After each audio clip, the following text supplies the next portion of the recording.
Gilson Pérez, repórter, começa agora.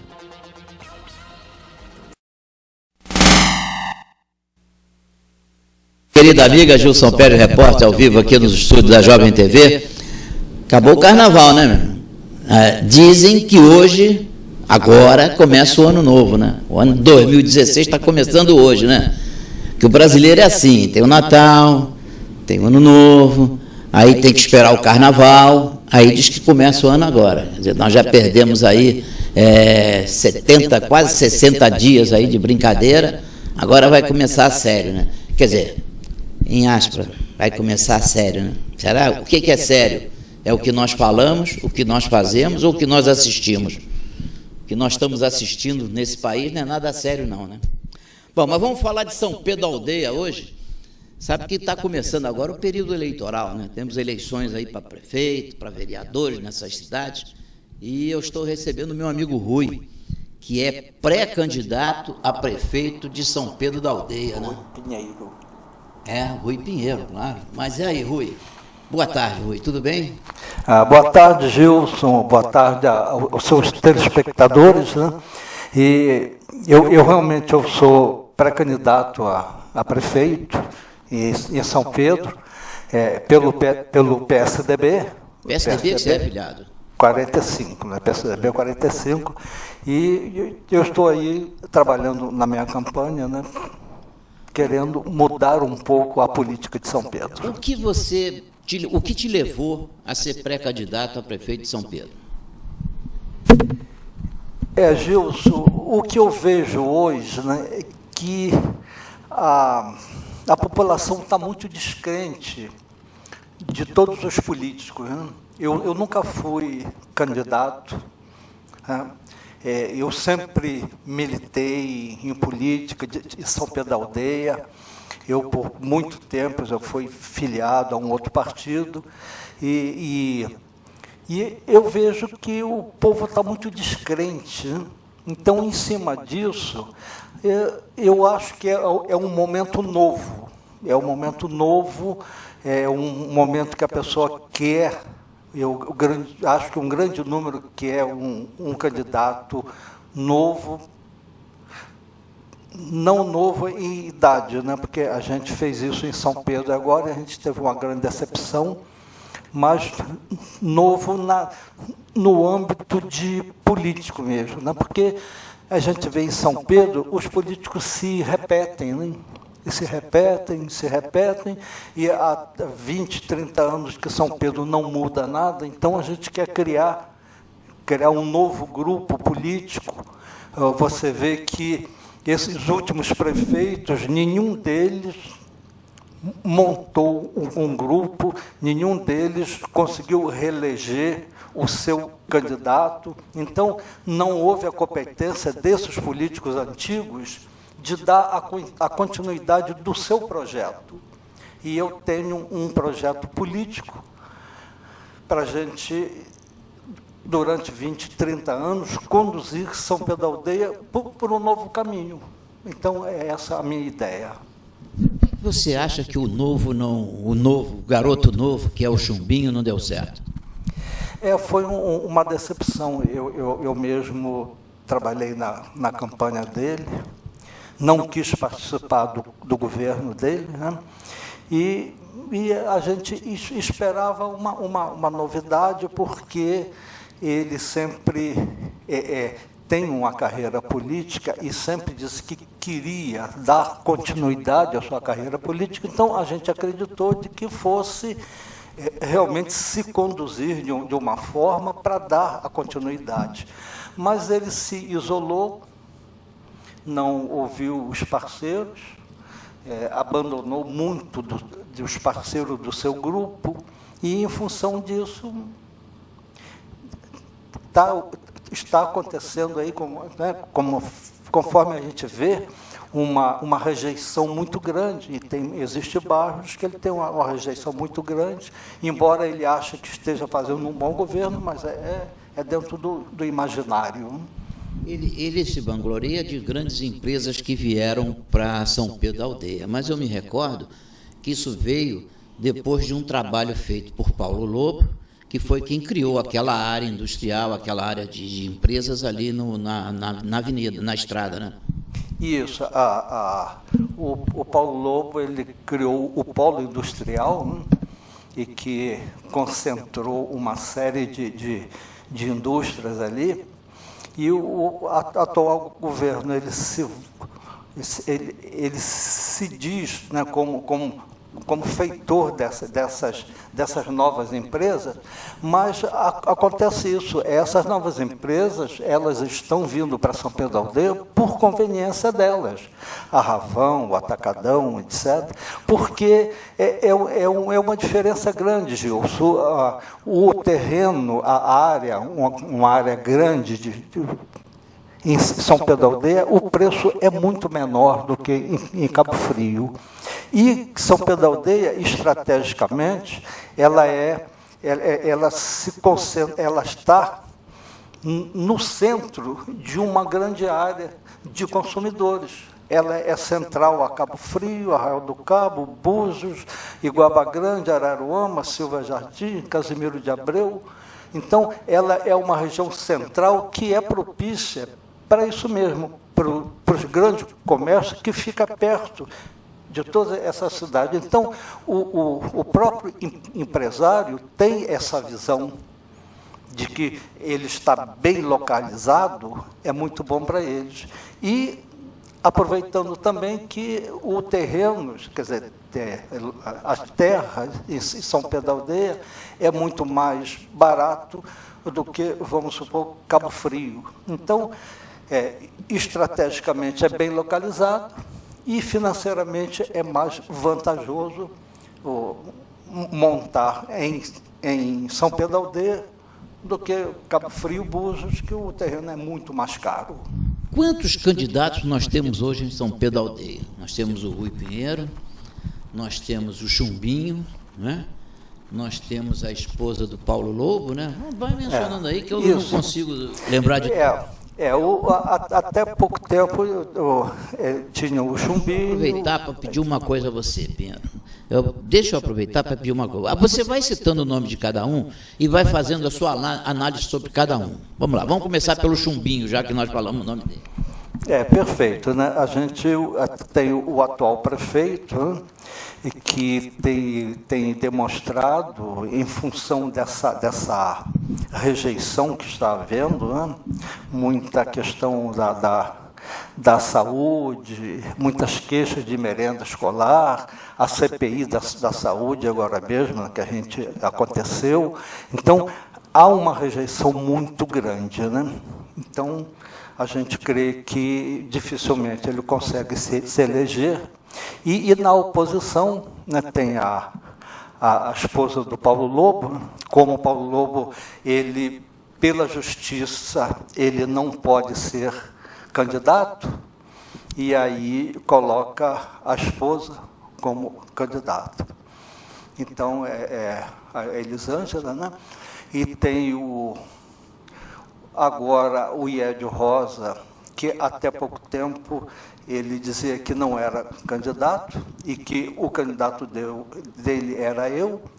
E agora surgiu essa novidade que ele propôs ao Carlindo, que ele seria o candidato e a esposa do Carlindo como vice. Quer dizer, se repete aquela questão: Paulo Lobo não pode, coloca a esposa. Carlindo não pode, coloca a esposa. Agora mesmo a gente soube que o vereador Gilson, né, André de Gilson, que foi cassado, já lançou a esposa como candidata. Então, a gente vê que em São Pedro isso está... Virou mania, esposa, né? Está virando moda, né? A pessoa não pode, por força da justiça, por força da lei, e aí coloca a esposa como candidato. Quer dizer, seria uma forma de querer burlar a própria lei, né? Isso é algo grave que a população até tem que dar uma olhada em cima disso, porque a pessoa não pode que coloca a esposa, mas que ele quer ficar por trás como o controlador de uma situação que, pela justiça, ele não pode. Então, eu diria até que seria uma chapa ficha suja. Então, o aspecto que a gente tem é assim, e eu estou em um grupo, né, eu, o Rui Pinheiro, o vereador Zezinho e o vereador Robinho, que eles também se lançaram candidatos a prefeito. E vamos falar do Robinho, então. Robinho do Raio-X, né? Isso. O Robinho do Raio-X, que é um rapaz muito contestador. Ele tem colocado sempre questões nas redes sociais sobre o abandono que os bairros estão tendo, né? Ele mostra muito isso, e é uma pessoa que eu tenho uma admiração pessoal muito, muito grande, né? Então, ele é candidato também, ele é do Porto do Carro, né? E ele tem mostrado nas redes sociais todo esse abandono que alguns bairros estão tendo. Tem o vereador Zezinho também, que foi o presidente da CPI, da Saúde, né? E que, no seu relatório preliminar, já houve, através da Justiça, impedimento do próprio prefeito, algumas ações em cima, e a gente crê que no relatório final vai vir muito mais coisas, né? Então, tem o Zezinho, que, a meu ver, é o vereador que cumpre a função de vereador, que é fiscalizar o poder público, quer fiscalizar o executivo. Então, é um dos poucos vereadores, creio, que realmente cumpre a sua função de vereador, e tem cumprido muito bem. Então, os candidatos são esses, é o Chumbinho, o Iédio, vindo com a Leni, que é a esposa do Carlindo, tem a esposa do Paulo Lobo, a Elisângela, e tem Rui Pinheiro, que é esse que te fala para todo o seu público aqui, com muito prazer, por sinal. Mas no teu grupo você tem 3 candidatos, o Zezinho, o Robinho e você. Como é que é isso? Nós... Foi esse que tem 3? Vai sair no Paroímpa, vai sair na briga? Como é que vai ser isso? Na briga não, porque o nosso grupo está bastante harmonizado. Cada um está fazendo o seu trabalho, entende? E lá na frente, então, em função de pesquisa, de um consenso do próprio grupo, irá sair um candidato, e que não está estabelecido que os demais seriam vice, não, entende? Nós não estamos determinados a isso. Quem não for candidato a prefeito será candidato a vereador, porque a gente entende que o vice teria que ser uma pessoa que viesse somar mais. Quer dizer, alguém que tenha um grupo político, uma série de partidos e que queira vir. Então, estamos abertos à conversação com vários grupos, né? Estamos tendo, eu pessoalmente estou tendo conversa com vários grupos, que futuramente poderá vir daí um vice. O que eu posso afirmar, Gilson, é que neste grupo o candidato serei eu. Zezinho talvez diga a mesma coisa, entende? Então, isso é uma questão que nós vamos ver lá na frente. Nós estamos trabalhando juntos e vamos lá na frente determinar quem é o candidato, mas aí eu te afirmo, aqui no coração o candidato sou eu. Me diz uma coisa, você não tem a preocupação, você citou aqui Zezinho, Robinho, você, Elisângela, Iédio, Chumbinho, você não acha que isso leva uma facilidade muito grande para a máquina se reeleger? Essa quantidade de candidatos adversários? Perfeitamente. Gilson, você colocou uma questão que nós temos consciência plena disso, inclusive isso no início da campanha, quando o Iédio dizia que não era candidato, que o candidato dele era eu, e ele trabalhou por muito tempo essa união da oposição. E, de repente, Iédio cria aí a quarta via, né? Eu não entendo bem porquê, mas a gente querer entender a cabeça das outras pessoas é difícil, embora eu tenha alguma facilidade, porque eu sendo psicólogo, né? Eu sou engenheiro formado, eu sou engenheiro da Petrobras, aposentado, e após isso eu fiz psicologia também. Então, essa questão da relação das outras pessoas, eu tenho um certo entendimento com mais facilidade, né? Mas o Iédio trabalhou todo esse tempo pela união da oposição e, de repente, ele criou uma quarta via. Mas, à medida que existam vários outros candidatos, realmente isso facilita muito a situação, à medida que a oposição se divide, né? Então, isso aí é uma coisa que a gente também procura sempre trabalhar para que a oposição tenha conscientização de que aquele que não tenha condições mesmo de alcançar uma preferência, uma liderança, entenda que se ele continuar, se esse candidato continuar insistindo na sua candidatura, irá prejudicar a oposição, dando uma chance maior à situação, né? Porque à medida que a oposição se divide, né, facilita a situação. Como é que você vê? O Iédio, por exemplo, ele está sempre na situação, né? O Iédio me lembra muito o Aécio. O Aécio não, o avô do Aécio, o Tancredo. Ele estava na Revolução, ele estava na democracia, ele estava sempre em cima. E o Iédio me parece que segue o mesmo caminho, né? Ele está sempre no governo, né? Eu não posso falar do Iédio, porque eu pessoalmente eu gosto muito do Iédio. Em 2008, eu fui coordenador da campanha de Iédio, e inclusive abandonei questões pessoais, né?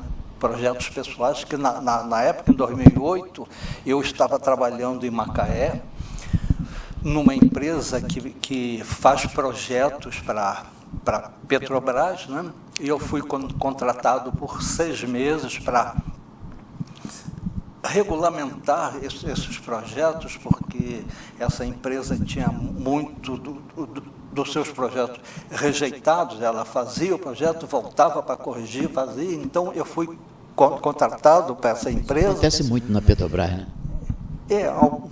Alguma coisa assim. Porque a Petrobras é muito exigente, tem todos os projetos dela. Vou te contar um episódio da Petrobras comigo.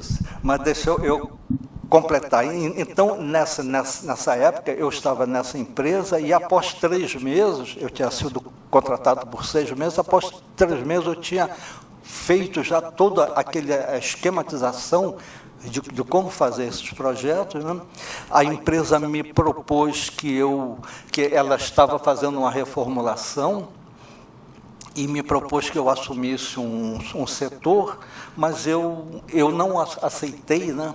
Eu abandonei a empresa em função de que eu era o coordenador da campanha de Iédio Rosa. Eu optei por São Pedro da Aldeia, porque eu acreditava muito em Iédio. Eu acredito ainda.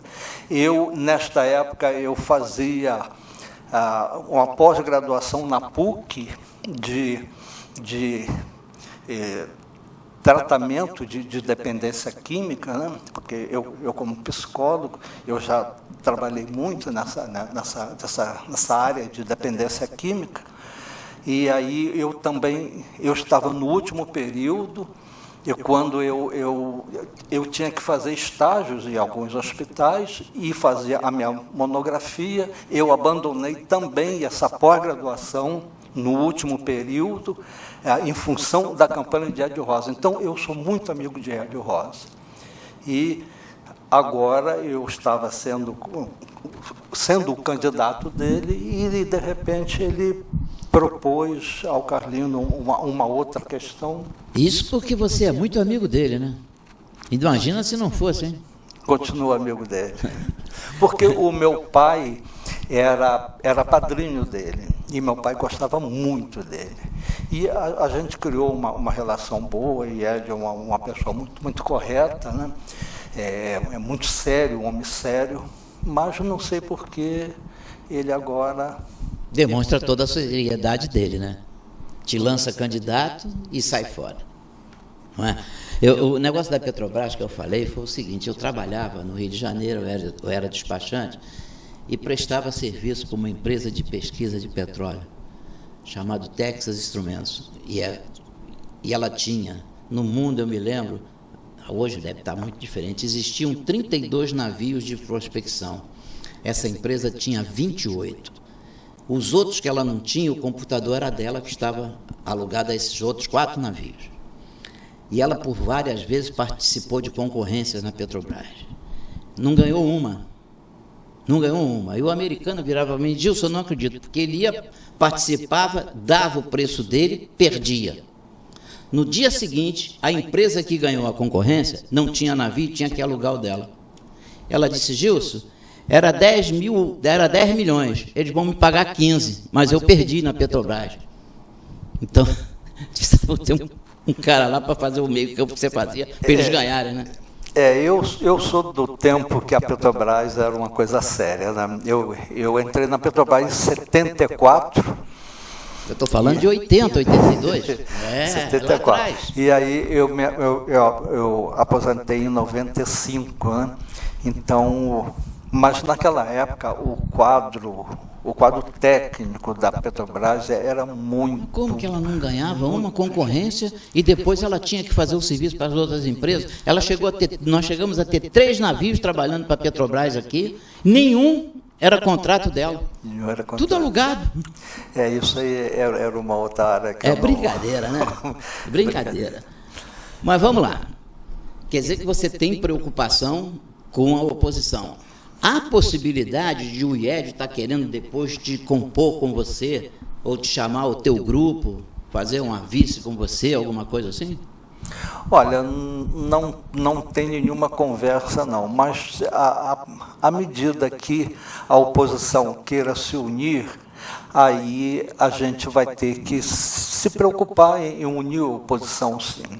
Aquele grupo que quer bem a São Pedro da Aldeia e que não quer ver a continuidade deste governo, né, porque este governo abandonou a saúde, abandonou a educação, a gente vê muitas queixas constantes, né? Então a gente quer dar uma nova dimensão a São Pedro, né? Eu sou um nome novo, eu não tenho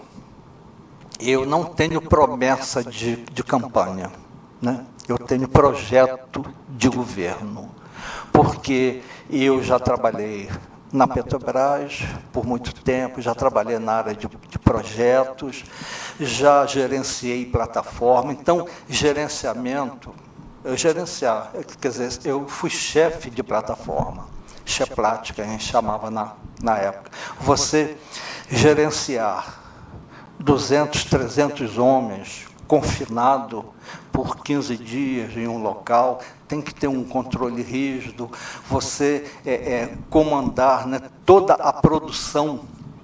A gente produzia milhares de barris, produção de barris de petróleo, né, e que tinha que tomar decisões acertadas e técnicas. Então, eu me sinto capaz, eu me sinto capacitado para gerenciar São Pedro da Aldeia, que tem um orçamento anual de 200 milhões de reais. A gente não pode botar 200 milhões de reais em cima de um candidato que não tenha preparo nenhum, não tenha visão de planejamento, não tenha visão de gerenciamento. Então, é um risco muito grande que a população precisa olhar para esse espaço. Porque a pessoa é política ou que é parente de um político, isso não o capacita a ser prefeito de São Pedro da Aldeia e gerenciar um orçamento de 200 milhões de reais por ano. Então, esse é o apelo que eu tenho nas reuniões junto às comunidades, eu tenho levado isso.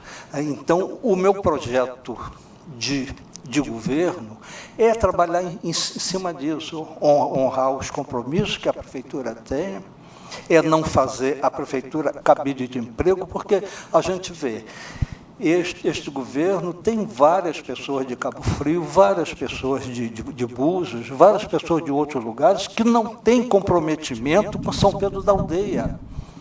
Então, em alguns setores lá, quando fala no bairro São João, o bairro Alecrim, ou outro bairro qualquer, a pessoa não tem nem noção da onde é. Então, não há o comprometimento com São Pedro da Aldeia. E nós, em São Pedro da Aldeia, nós temos valores, pessoas capazes que podem muito bem ajudar a gerenciar. Eu estou criando, no meu projeto de governo, eu vou criar o G10. G10, o que é? É um grupo de 10 pessoas, comerciantes, pessoas de indústrias, profissionais liberais, que a cada mês aquele grupo, sem remuneração, ele vai ter o poder decisório de aconselhar e direcionar a política de São Pedro, porque é melhor um grupo de 10, mais o prefeito e o secretariado pensar junto, porque tem pessoas de várias áreas, de comércio, de indústria, profissionais liberais, artistas, etc. Esse grupo pensando junto, fica mais fácil a gente gerenciar o município. Não adianta o prefeito ficar dentro do seu escritório, dentro da sua sala, imaginando que o bairro A ou B precise disso ou daquilo. A comunidade tem que ser ouvida. E o comerciante, todas aquelas pessoas que vivem em São Pedro da Aldeia, esse grupo de 10, serão pessoas que vão trazer essas informações também. Então, à medida que tenha um governo, vamos dizer assim, um governo participativo, né? Porque a comunidade vai estar participando, a gente vai estar ouvindo as associações de moradores, o que a associação de morador quer no bairro dela, e não o que o meu secretário de serviço público imagina que aquele bairro precisa disso. O próprio bairro sabe a necessidade maior dele. Então, esse governo participativo faz parte do meu projeto de governo. Esse grupo G10 faz parte do meu projeto de governo, que está ouvindo várias pessoas de vários segmentos e que possam trazer opiniões, ter o poder decisório para exigir que o prefeito e o seu secretariado haja daquela forma, porque é uma forma de colaborar. Eu me lembro que o ex-prefeito de Búzios, Mirinho Braga, fazia o governo participativo. Ele ia nos bairros, ficava 3 dias lá, ou 4 dias, e levando propostas de obras para aquele bairro. E aí, no final do último dia, no encerramento, ele fazia a reunião com os moradores. Ele levava todos os gabinetes para lá, todos os secretários ficavam lá a semana inteira trabalhando. Quando chegava no último, ele dizia: bom, agora vocês vão decidir, eu tenho verba para calçar essa rua, iluminar essa, fazer essa creche, o que vocês querem que faça aqui agora? qual é a prioridade que o bairro quer. O que queria que se fizesse na frente. Isso funcionava muito. Aí você falou da esposa do prefeito. Você não acha, por exemplo, eu não sei se Chumbinho fez alguma escola em São Pedro da Aldeia. Tem noção se ele fez alguma escola? Parece que tem uma escola para ser inaugurada. Para ser inaugurada. Eu me lembro que nos 2 governos de Paulo Lobo, eu fui à inauguração lá de umas 4 ou 5 escolas. Estou mais ou menos certo, não estou? Está certo. Não, o Paulo, realmente, o Paulo fez algumas escolas, trabalhou bem. Eu achei que ele deu um salto muito grande na educação, disso. Que vinha ruim de Hélio, de Carlindo, de Huguinho, de todo mundo. Então ele deu um salto, né? Você acha que isso não atrapalha quando ele não pode vir, mas aponta a mulher dele? Eu não sei. O Paulo Lobo, na minha opinião, né? Eu trabalhei na campanha dele também. Trabalhei no governo dele, eu fui subsecretário de Ação Social por 2 anos. Não sabia. E aí depois eu não concordei com alguns procedimentos, então eu saí do governo Paulo Lobo. Ele fez um bom primeiro governo, onde ele fez várias obras, várias escolas, fez o mercado, mas já no segundo governo deixou a desejar. Eu acho que quase todo governo é assim, né? A reeleição é algo complicado, né? Porque agora, felizmente, acabou a reeleição, né? Então, a pessoa tem que mostrar nos 4 anos aquilo que ele se propôs, aquilo que está dentro do seu projeto, né? E que consiga, então, eleger alguém do seu grupo e dar continuidade. É ter um projeto político de 20, 30 anos. Porque o que a gente vê, né? E se a gente voltar à história, você vê todo candidato faz aquele plano de governo, aquele caderno muito bonitinho, a mídia muito bem elaborada, mas se você folhear, nada daquilo foi feito. E o outro que entra não dá continuidade àquele projeto. Também, né, porque às vezes a pessoa maquia e faz algo tão mirabolante de que a necessidade talvez seja outra, a prioridade talvez seja outra, então não há a continuidade muitas vezes por causa disso, né? Agora, quando a obra é boa, é obrigação do atual prefeito dar a continuidade. Mas se você tem um planejamento numa cidade para 20 anos, e que você, continuando ou não, tenha que ser seguido aquilo, dá certo, né? Perfeito, eu sei. Vamos supor, né, esse último governo, se você pegar o plano de governo, existem 1000 coisas ali que nada foi feito. Um estádio municipal, asfaltar todas as ruas, ônibus a R$1 e uma série de outras coisas, né? Abrigo para os cães abandonados, que é uma coisa muito simples, e a gente vê na rua de São Pedro vários cães abandonados e pegando doença e transmitindo para outros animais. Então é uma coisa que é até desumano, né? Mas a gente vê acontecer. E aí o projeto de governo não tem nada mirabolante, mas na minha cabeça eu quero fazer da educação um turno único, tirar a criança da rua. À medida que você consiga tirar a criança da rua, você já tem um grande ganho.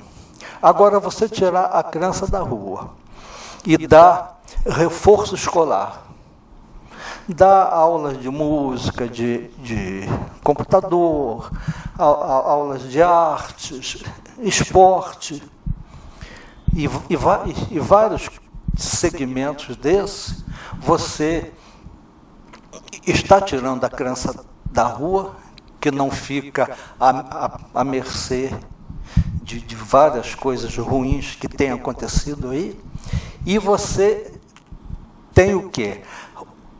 Às vezes o pai trabalha fora, a mãe não pode trabalhar porque tem que cuidar dos filhos. À medida que o filho tenha que ficar na escola o dia todo, a mãe pode trabalhar também. E esse filho, ele vai aprender aula de higiene, então ele vai adoecer menos. Então, diminui a despesa do casal e aumenta a renda familiar. Olha o ganho duplo. À medida que você cuida da criança, com alimentação o dia todo, com reforço escolar, aquela criança passa a ter oportunidades futuras. No futuro, ela tendo o reforço escolar, ela vai ser um bom aluno, vai ter uma capacitação maior para que possa concorrer em um futuro a um vestibular, vai ter uma outra visão, uma necessidade de evoluir, não é? E que, à medida que a criança fique menos vezes doente, diminui a despesa familiar, porque vai ter a alimentação o dia todo, e você cria a chance de que a mãe também, que ficava presa em casa por causa das crianças, venha a trabalhar. Conforme eu falei, o ganho duplo. Você diminui a despesa da família e aumenta a renda familiar. Mas nisso aí, você não esbarra no orçamento? Por exemplo, se você quer dobrar, fazer turno único, você não teria que dobrar o número de escolas? Não, porque eu vejo o seguinte, vocês lá não têm, vamos dizer assim, campo de futebol, quadras de esporte, para você ocupar essas crianças, suficiente para isso, tem? Tem espaço, porque não é preciso eu estar prometendo que eu vou fazer um estádio. Não, estádio é loucura, eu acho de que primeiro isso é um mundo absurdo. Em cada escola, não. Mas, olha só, nós temos várias igrejas evangélicas e católicas fechadas o dia todo.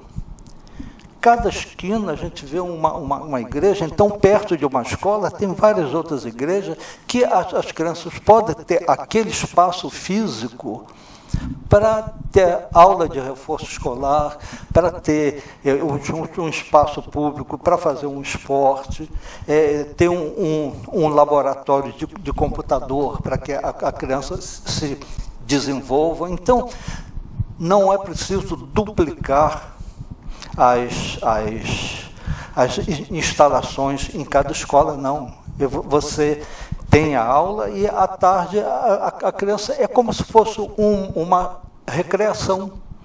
Então, ela vai ter a alimentação e vai ter a recreação com aulas diversas, de música, de esporte, de artes. Um orçamento de São Pedro dá para fazer esse projeto?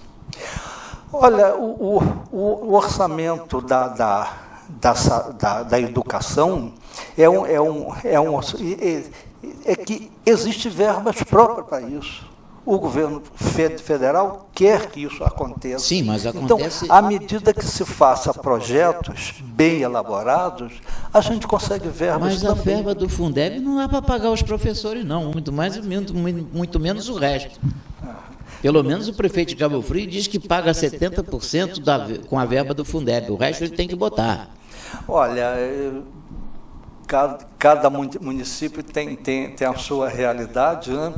São Pedro da Aldeia, hoje, eu acredito que tem em torno de 12 mil alunos, uma coisa parecida, mas à medida que o professor ele seja bem remunerado, que isso é uma covardia, né? Que eu sou filho de professoras, a minha irmã é professora, eu já fui professor porque eu já coordenei o curso de petróleo e gás na Estácio, e o meu orgulho é quando o aluno chegava para mim e me chamava de professor.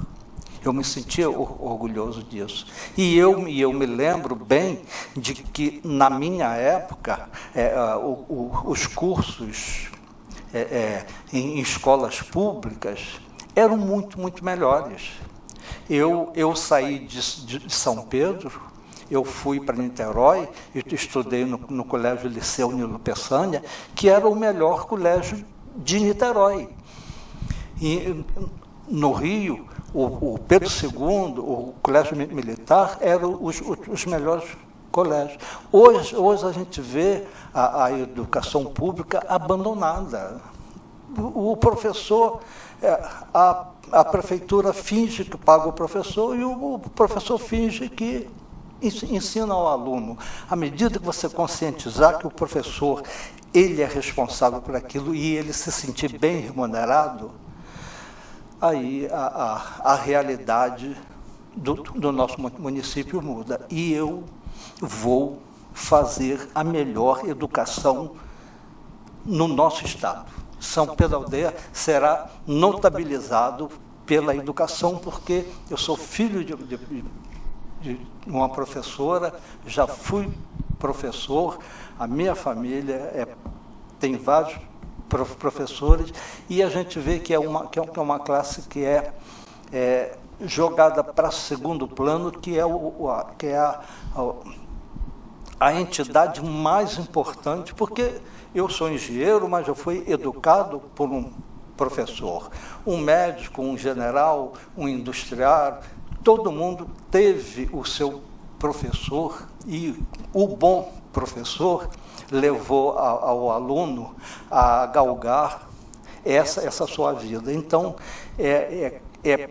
para mim, é uma classe que tem que ter muito respeito, e isso faz parte do meu projeto de governo. Deixa eu voltar lá atrás, que eu queria saber a tua opinião. Nós temos aqui na região 3 prefeitos que estão com os direitos políticos suspensos e continuam na prefeitura. No momento em que o Chumbinho foi condenado pela CPI e pedido a sua cassação, como é que você vê isso, a posição do prefeito que está cassado, mas está exercendo a função? É pena que a nossa justiça é muito lenta, e a nossa justiça dá prerrogativas para que se protele ainda, né? Porque a pessoa, em primeira instância, ele é condenado, ele recorre, entra com uma liminar, vai para a segunda instância, que é demorado, aí vai para a terceira instância, aí então é que é executado. Então, é uma pena que a nossa justiça seja lenta, mas a justiça existe. E essas pessoas irão responder em terceira instância, mas irão. Mas essas pessoas que estão respondendo e que estão indevidamente no poder, elas teriam que ter feito de forma tal que não estivesse nessa situação.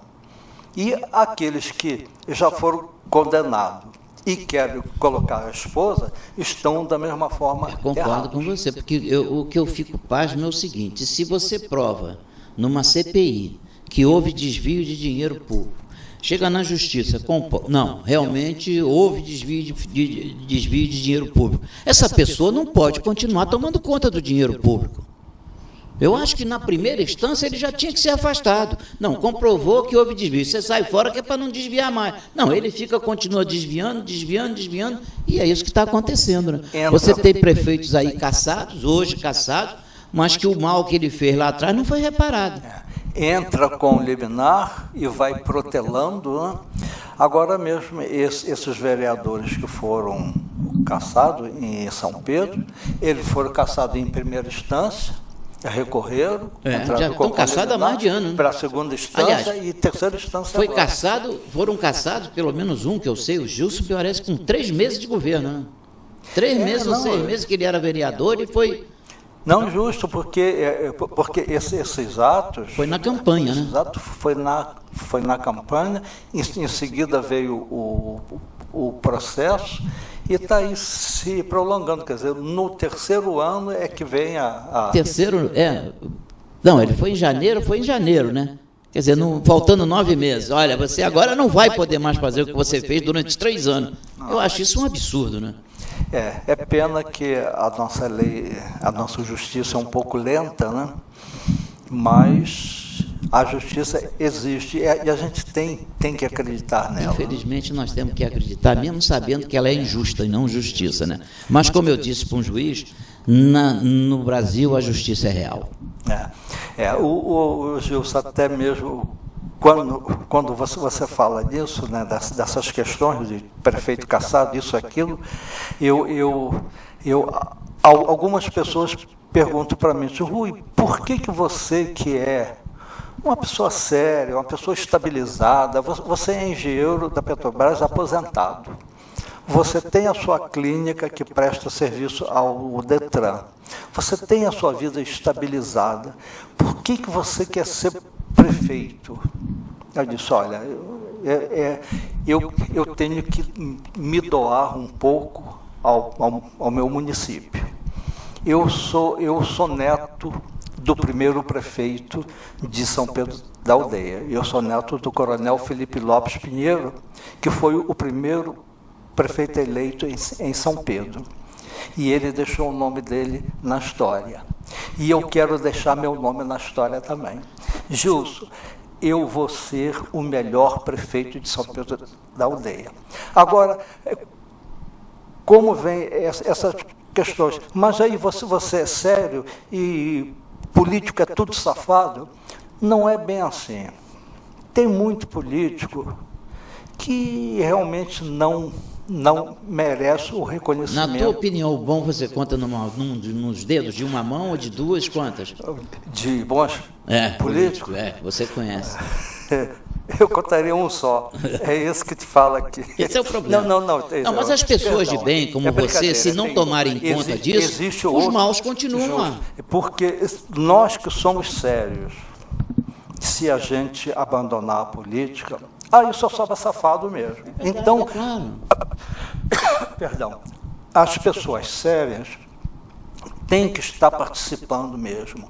E eu sempre tenho falado para as pessoas que me acompanham, olha, não vamos nos intimidar. Nós que somos sérios, nós não podemos dar espaço para quem é safado, para quem vive de política. Tem muita gente que vive. Com certeza, eternamente vive de política, porque não é estabelecido, não tem uma profissão, não tem, tá?